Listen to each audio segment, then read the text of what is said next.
Autre sujet qui est à la limite entre la santé et la sécurité, c'est la question du pass sanitaire. Il y a de plus en plus de commerçants qui se font agresser parce qu'ils demandent le pass sanitaire à leurs clients. On a eu un exemple récemment à Paris. Regardez et écoutez ce reportage d'Alice Chomy. Ouais, moi j'ai eu droit à 2 affiches. Ouais. C'est en ouvrant sa chocolaterie samedi matin que Julien découvre les affiches qui ont été collées durant la nuit sur sa porte d'entrée. Voilà. Un certificat de collaboration, pas pour moi, pour mon établissement, pour me remercier d'avoir collaboré avec l'État français et d'avoir appliqué l'apartheid sanitaire avec obéissance et docilité. En cause, ce message à l'entrée, rappelant l'obligation préfectorale de porter le masque à l'intérieur de la boutique. J'ai été très choqué.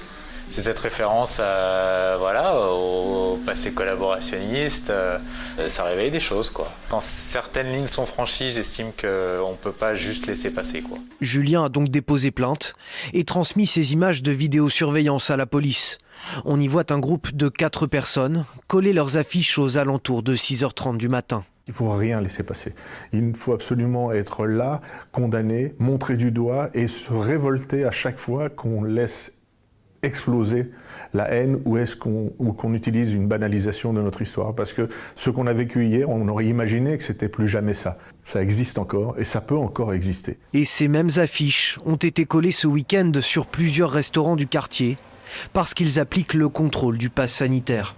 Voilà, on vient d'entendre le vice-président du CRIF, Najwa El Haïty. C'est insupportable la comparaison avec la collaboration, l'apartheid sanitaire, voilà ce qui a été placardé sur les aventures de ces commerces. Mais déjà, je dirais que c'est une minorité et heureusement, parce que de manière générale, ça se passe plutôt bien.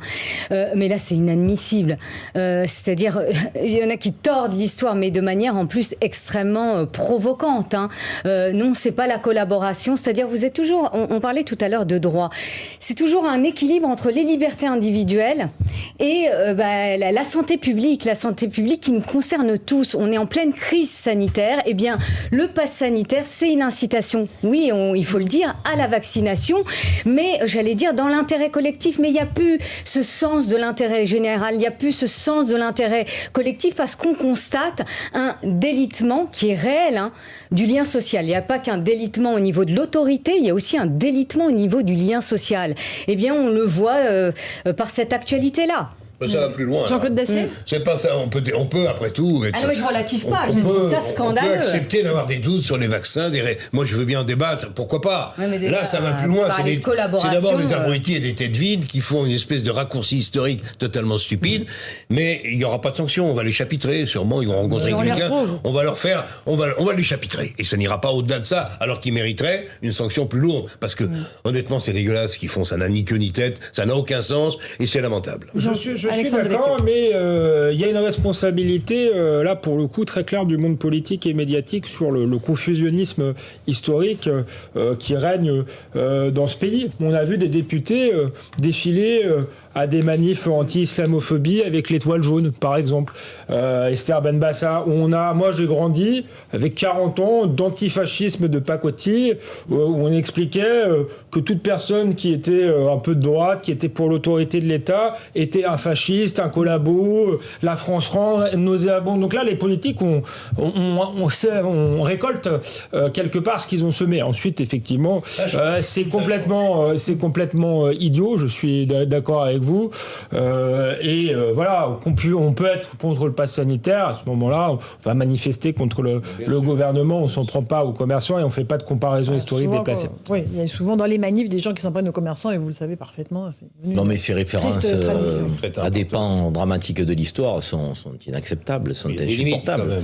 Gilles Taïeb le disait, le représentant du CRIF, il y a une forme de banalisation. Donc on prend comme référence des moments dramatiques de l'histoire de notre pays et on veut les réactualiser, les remettre au goût de notre époque dans une situation politique qui est certes une situation politique qui est certes, encore une fois, on peut discuter des libertés, on peut discuter de beaucoup de choses et moi je suis très respectueux de ceux, contrairement à certains qui balayent, je trouve un peu rapidement les arguments de ceux qui hésitent à se faire vacciner, qui ont eu des craintes, qui parlent des effets de moyen terme. Il y a des inquiétudes légitimes et on ne peut pas balayer d'un revers de main les les peurs de nos compatriotes sur certains aspects. Mais de grâce, je veux dire, on peut les exprimer tranquillement, sereinement, avec des arguments, avec des analyses, mais pas de référence à cette période de l'histoire. Et d'autant plus, mais vous vous rendez compte, un commerçant qui prend de plein fouet dans la gueule. Non, mais enfin, lui, il ouvre son commerce tranquillement, encore une fois, c'est toute sa vie, son commerce. Donc il arrive, il se fait traiter de collabo. C'est une violence inouïe. On ne peut pas accepter ça. C'est parce qu'on commence à accepter l'inacceptable que derrière, la boîte de Pandore est ouverte et tout le monde se permet tout et n'importe quoi. Au-delà de ces excès d'injonctualité, il y a la question du pass sanitaire qui a été prorogé jusqu'à l'été prochain, en tout cas la loi d'urgence sanitaire. Est-ce qu'il est question de le transformer en pass vaccinal ?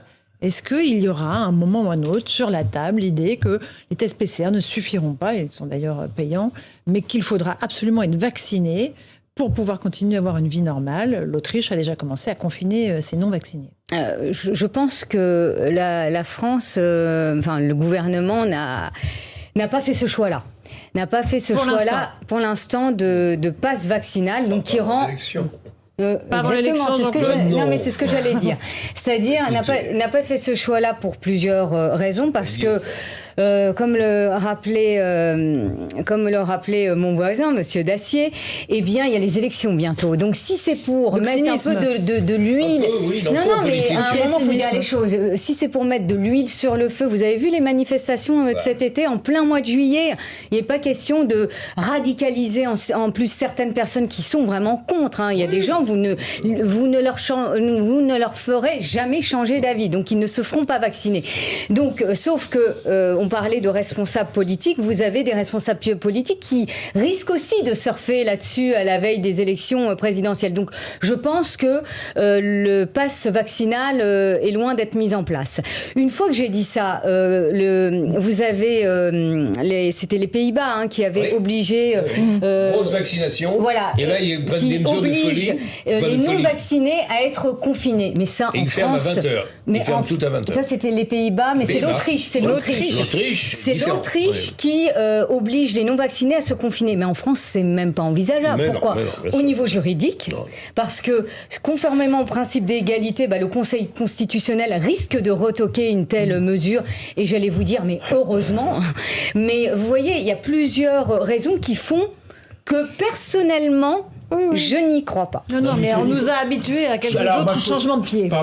Alexandre, je ne crois pas au reconfinement, heureusement. Pour ce qui est des questions juridiques, on a vu que le Conseil constitutionnel était très adaptable, nous a beaucoup dit que ça n'arrivera pas, c'est arrivé, mais je vous concède, je pense que le reconfinement n'arrivera pas pour des raisons juridiques, pour des raisons politiques, parce que la population, au bout d'un moment, ne le supporterait pas, et le gouvernement n'est pas suicidaire. Par contre, je pense que le pass vaccinal, moi, est clairement dans les tuyaux, je le dis depuis un moment. Je rappelle quand même que l'histoire du pass sanitaire a été prolongée jusqu'en mois de juillet, donc après les élections, ce qui est pas un très bon signal envoyé.